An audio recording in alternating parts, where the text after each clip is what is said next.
Compromise করা যাবে না। আল্লাহ পাক আমার নবীকে হায়াতুন নবী করেছে। কেউ যদি নবীকে মরা জানে সে বেঈমান হয়ে যাবে, তার ঈমানটা না, তার ভিসা নাই, সে জান্নাতে যাবে না। কেননা নবীর সম্মান হলো নবী পাক দুনিয়া থেকে যাবার পরে আজও রওজা মোবারকে সশরীরে জিন্দা, শুধু জিন্দা নয়, নবী তোমার আমার জন্য আজও কাঁদতেছে। আল্লাহ পাক যেদিন আমার দুনিয়াকে খানা করে দেবে, শেষ করে দেবে, আবার যখন মানুষদের ঘরে দুনিয়ার জমিন থেকে এমন করে উঠাবে বিচারের দিনের জন্য, আগেতে আল্লাহ পাক হযরত জিবরাইলকে আর মিকাইল ইসরাফিলকে পাঠাবে, দুনিয়ার জমিনে যান আমার হাবিবকে যে উঠিয়ে নিয়ে আসুন। হযরত জিবরাইল হযরত ইসরাফিল দুনিয়ার জমিনে আসবে, আমার নবী কোথায় খুঁজে পাবে না। দুনিয়ার জমিনে কান লাগিয়ে লাগিয়ে শুনবে, যে জায়গা থেকে কান্নার আওয়াজ আসবে ওই জায়গায় ডানা দুখানা মারবে, জমিনটা ফেটে যাবে। হযরত জিবরাইল বলে সেদিন আমি দেখতে পাবো আল্লাহ নবী সিজদায় পড়ে যে চোখে পানি ফেলে ফেলে জবান দিয়ে তোমার আমার নাজাতের জন্য আল্লাহ দরবারে দোয়া চাইতেছে। আরো জোরে বলুন সুবহান। পৃথিবীর কাউকে জানাবা দরকার নাই, নিরিবিলি নির্জনে রাত তিনি যখন ঘুমিয়ে পড়ে সবাই তাহাজ্জুদের রক্তে ওঠো, উজু করো, দূরে কাজ নামাজটা পড়ো, পড়ে নিয়ে মাথাটা নত করে দিয়ে চোখের পানি ফেলে ফেলে কাঁদো।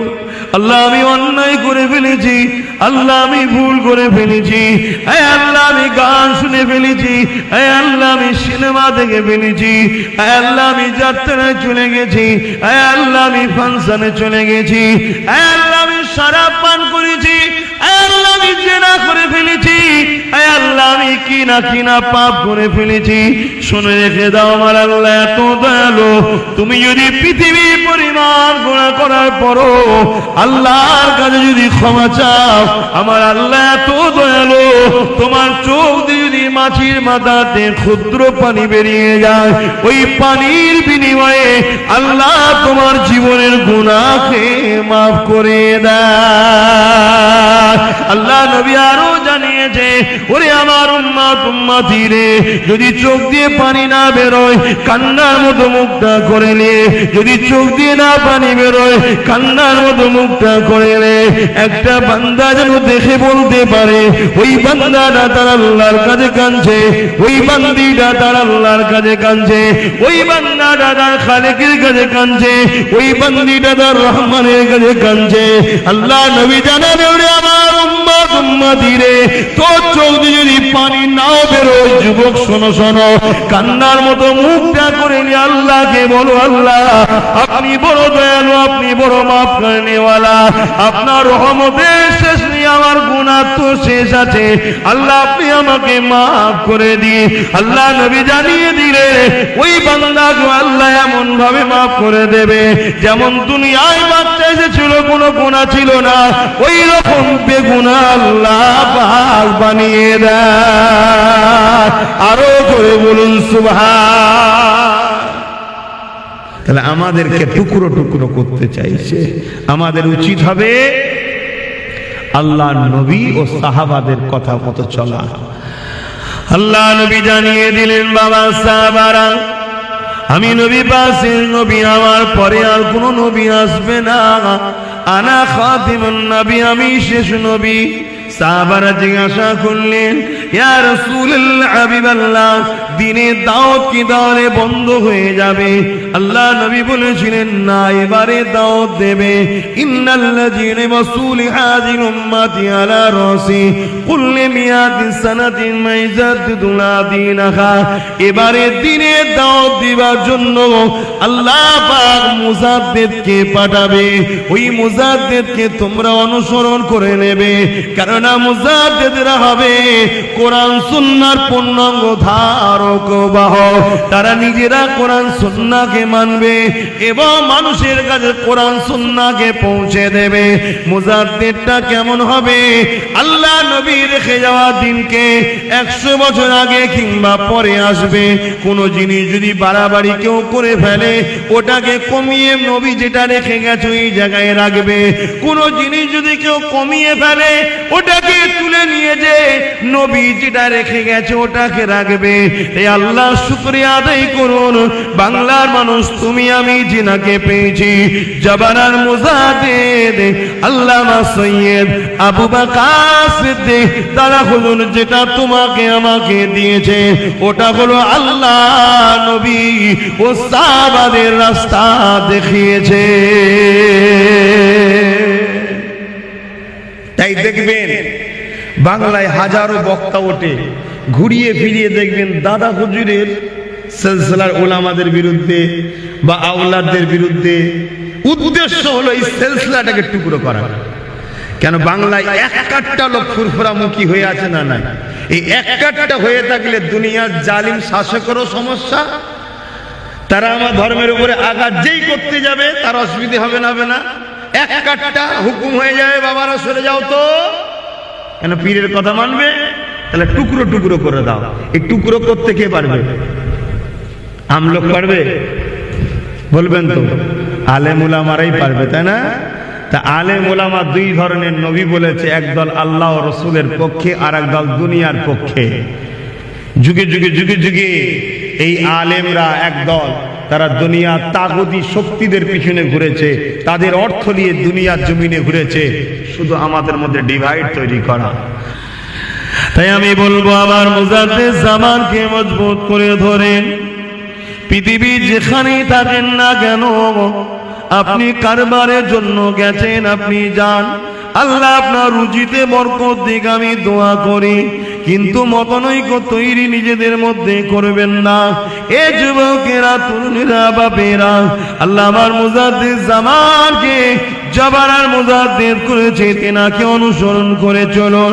এই বাংলার জমিনে যেদিন মানুষ দিন কি জানতো না, এই বাংলার মানুষ যেদিন মসজিদ কি জিনিস জানতো না, এই বাংলার মানুষ যেদিন মাদ্রাসা কি জিনিস জানতো না, এই বাংলার মানুষ যেদিন ইসলাম কি জিনিস জানতো না, এই বাংলার মানুষকে দিন ইসলামের চেতনা ফিরিয়েছে, দিন ইসলামের শিক্ষা দিয়েছে, মানুষকে মসজিদ বানানো শিখিয়েছে, মাদ্রাসা তৈরি করা শিখিয়েছে, কোরআনের রাস্তা দেখিয়েছে, আল্লাহ রাসূলের সুন্নতের রাস্তা দেখিয়েছে।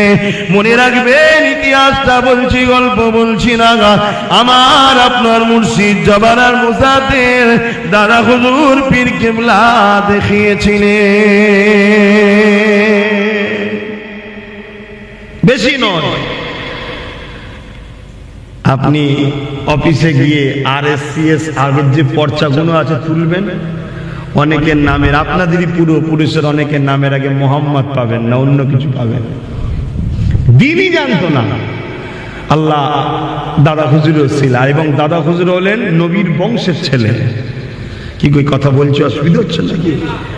এগুলো জানুন। কেন বলছে? আমরা এক মুঠো না থাকলে আমাদের মধ্যে টুকরো টুকরো হয়ে যায়, নিজেরা নিজেদের মধ্যেই দলাদলি করব।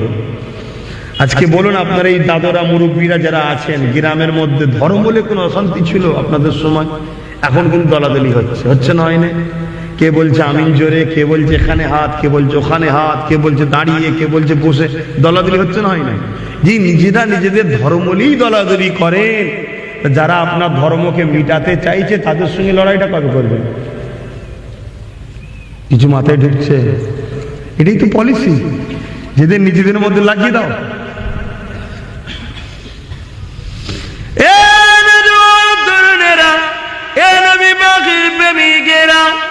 আজ বড় দুঃখ লাগে, আমাদের মধ্যে দলাদলি লাগাতে এমনও জায়গায় আমাদেরকে নামিয়ে দিয়েছে, প্রকাশ্য নবীর মেম্বারে বসে আমাদেরই অর্থে অনেক উলামা আসে, আমরাই তাদেরকে দাওয়াত করে বেড়াই, যারা আমার রাসূলুল্লাহকে মরা বলতে লেগেছে, আমার নবী পাককে আমাদের মতো মানুষ বলতে লেগেছে, আমার নবী পাক সাল্লাল্লাহু আলাইহি ওয়াসাল্লাম শাফাআত করতে পারবে না বলতে লেগেছে। এ যুবক, তাই বলে দিয়ে যায়, আকীদা ঠিক করুন। ঈমান যদি চলে যায় সব বরবাদ হয়ে যাবে। আপনার চেহারাতে দাড়ি নাই, আপনি গুনার কাজ করছেন। আপনার চেহারাতে প্যান্ট শার্ট পরে আছে, আপনি সুন্নতি লিবাস পরছেন না। আল্লাহ চাইলে একদিন পরিবর্তন আপনি হয়ে যাবেন, তওবা একদিন করবেন, আল্লাহ আপনাকে হিদায়াত দান করবেন ইনশাআল্লাহ। তবে কিন্তু ঈমান যদি না থাকে সবটা বরবাদ হয়ে যাবে।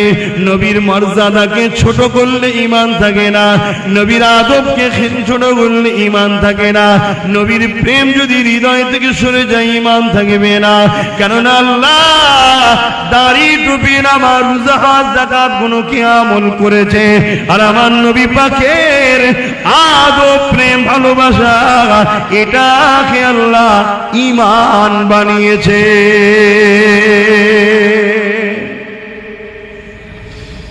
ঈমান ছাড়া কামিয়াবি হওয়া যায় না।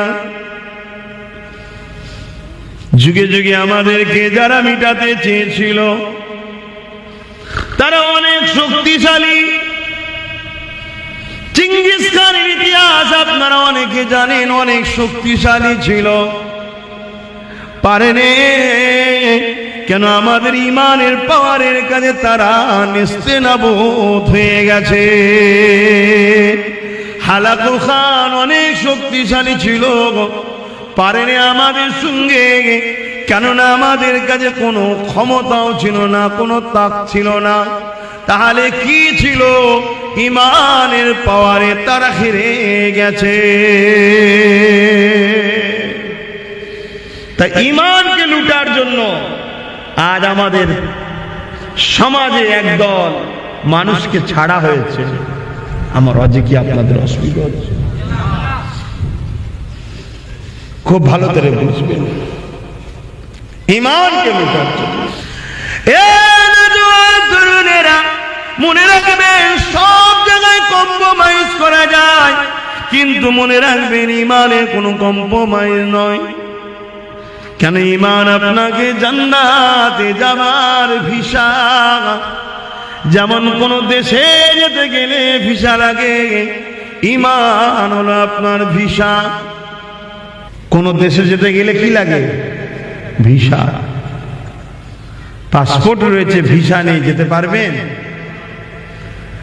তা ঈমান হচ্ছে আমাদের জান্নাত যাবার ভিসা। এই জায়গায় কোনো কম্প্রোমাইজ চলবে? জাহাপানা কি বর্ডারে যদি বলেন যে আমার কাছে ডলার আছে, দেখুন স্যার, আমার জামা কাপড় আছে, দেখুন স্যার, খাবার আছে, সব আছে, আমি সুস্থ, ভিসা নেই, যেতে দেবে? ঈমানটা হলো ভিসা।